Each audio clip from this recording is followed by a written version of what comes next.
صاحب سے گزارش کرتا ہوں کہ تشریف لائیں، اپنے ابتدائیہ کا کلام سنائیں. میں نے آپ کو پہلے دوسرے نمبر پر سے نہیں بلایا کہ سننے والے دو چار تو ہوں نا جی. دو چار صدر لوگ. صاحب اور فیکٹری صاحب تو نہ ہوں دے. بہت تشریف لائیں شکریہ، اپنے کلام کے لیے. بہت مہربانی بہت بہت شکریہ ذاکر بھائی، اور آپ جی. تھینک یو جی. سب کا بھی بہت شکریہ. چونکہ آج کا پروگرام مولوی اسماعیل میرٹھی صاحب کی یاد میں ہے تو کچھ ان کے بارے میں. تو مولوی اسماعیل میرٹھی نومبر 1844 میں پیدا ہوئے تھے اور نومبر کے مہینے میں ان کی وفات ہوئی 1970 میں. تو نظم کے بہت مطلب بہت مجہز شخصیت تھی اور جدید نظم کے حیاتی تجربوں کے بنیاد گزارا ہونا چاہیے. پروفیسر گوپی چند نارائن کہتے ہیں کہ مولوی اسماعیل میرٹھی ایک مجہز شخصیت تھے اور ان کا شمار جدید نظم کے حیاتی تجربوں کے بنیاد گزاروں میں ہونا چاہیے. تو مولانا الطاف حسین، مولوی محمد حسین آزاد، اقبال نے بھی نظمیں کہیں اور بچوں کے لیے تو ان کی نظمیں خاص طور سے مشہور ہیں. اور میں نے جب اردو پڑھنا شروع کیا تھا، ہماری والدہ نے پڑھایا تھا مجھے اردو، تو میں نے یہ اسماعیل میرٹھی کی کتابوں سے ہی پہلی دوسری جو اردو کی کتابیں تھیں ان کی اسی سے شروع کیا تھا. میں نے اسماعیل میرٹھی کی جو کتابیں نے لکھی ہیں. تو یہ میرٹھ کے ایک محلے میں مشائخان نے پیدا ہوئے تھے. اب یہ علاقہ اسماعیل نگر کے نام سے معروف ہے. اور ان کے والد کا نام تھا پیر بخش، شیخ پیر بخش، وہی ان کے استاد بھی تھے. تو ان کے اشعار اور ان کا سلسلہ نسب حضرت ابوبکر صدیق کے چھوٹے صاحبزادے محمد بن ابوبکر سے ملتا ہے. مطلب صدیقی تھے یہ. حضرت محمد بن ابوبکر سے ان کا سلسلہ نسب ملتا ہے. اسماعیل میرٹھی صاحب کے صدیقی سے خاندان کے لحاظ اور جو ان کے لیے اشعار جو بچوں کے لیے دیکھیے بہت مشہور ہیں ان کے. تعریف اس خدا کی جس نے جہاں بنایا، کیسی زمین بنائی کیا آسماں بنایا. اور ادب سے ہی انسان انسان ہے، ادب جو نہ سیکھے وہ حیوان ہے. بہت آسان الفاظ میں صحیح. بگڑتی ہے جس وقت ظالم کی نیت، نہیں کام آتی دلیل اور حجت. اور ظلم کی ٹہنی کبھی پلتی نہیں، ناؤ کاغذ کی کبھی چلتی نہیں. بہت مشہور شعر ان کے. اور ملے خشک روٹی جو آزاد رہ کر، تو وہ خوف و ذلت کے حلوے سے بہتر. وہ شہری چوہا اور جنگلی چوہے کی کہانی وہ پڑھی تھی ہم نے کہ وہ تو جنگلی چوہا تھا اپنا، وہ آزاد رہتا، شہری چوہا اس کو لے گیا کہ بھائی ہمیں تو بہت مزے مزے کی چیزیں ملتی ہیں شہر میں، تم کیا ہی جنگل میں کیا کھاتے رہتے ہو.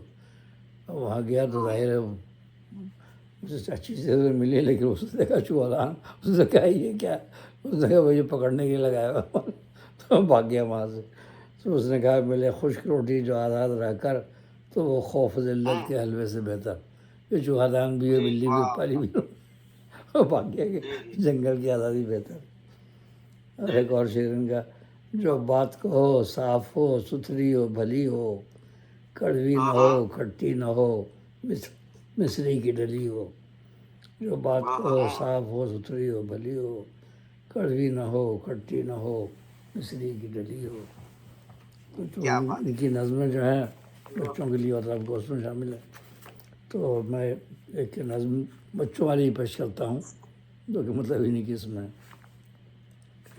تو یہ تمہارا فرمائیے. میں نے مچھلی پر نظم ہے. مچھلی بحری اور دریائی، مچھلی بحری اور دریائی، اپنے رب نے خوب بنائی. مچھلی بحری اور دریائی، اپنے رب نے خوب بنائی. اس کا مسکن آب رواں ہے، اس کا مسکن آب رواں ہے، پل بھر میں یہ پہنچی کہاں ہے. پل بھر میں یہ پہنچی کہاں ہے ہدف. اور رنگ برنگی قسمیں اس کی ہیں، متفرق شکلیں اس کی. کوئی پتلی کوئی ہے موٹی، کوئی بڑی اور کوئی ہے چھوٹی. اور گل پڑے سے یہ سانس لیتی، اپنے انڈے یہ نہیں سیتی. اور سورج کی گرمی سے بچے خود ہی نکلتے ہیں انڈے سے، لیکن دیتی ویل ہے بچہ، اس کا نہیں ہوتا ہے انڈا، بھرا پڑا ہے ان سے سمندر، یونس تھے مچھلی کے اندر، حضرت یونس علیہ السلام، بھرا پڑا ہے ان سے سمندر، یونس تھے مچھلی کے اندر، اپنے رب کو دل سے صدا دی، اپنے رب کو دل سے صدا دی، پائی قید سے تب آزادی۔ انہوں نے پڑھا لا الہ الا انت سبحانک انی کنت من الظالمین۔ اپنے رب کو دل سے صدا دی، پائی قید سے تب آزادی، اور پانی میں ہے جاں مچھلی کی، تڑپے خوب نہ ہو گر پانی، اور پھول عجب مخلوق ہے یہ بھی، اس سے ظاہر شان خدا کی، پھول عجب مخلوق ہے یہ بھی، اس سے ظاہر شان خدا کی۔ تو مطلب انہیں کے انداز میں ہے مچھلی اسماعیل بھٹی صاحب نے، تو یہ بچوں کے لیے مجموعہ آیا تھا کلیات خوشبو بھی نہیں پینی، اس کے بہت ساری نظمیں ہیں اسماعیل بھٹی کی۔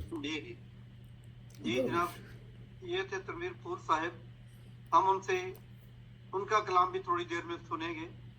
جی اجازت ہو تو سر میں اگلے شاعر کو بلاؤں جی۔ جی نہیں تو یہ مچھلی والی نظم میری تھی، اسماعیل بھٹی صاحب کی نہیں تھی، یہ نظم میں نے اپنی پیش کی تھی، انہیں کے انداز میں ہے۔ آپ نے بات ایسے نہیں میں نے پہلے ان کے اشعار پڑھے لیکن اسی انداز میں جیسے انہوں نے گائے پہ بھی کہی ہے نا۔ ہاں تو یہ مچھلی والی نظم جو تھی یہ میری نظم تھی۔ ماشاء اللہ۔ اس دوران جناب ہمیں جوائن کیا ہے فیاض اردو صاحب نے، انہیں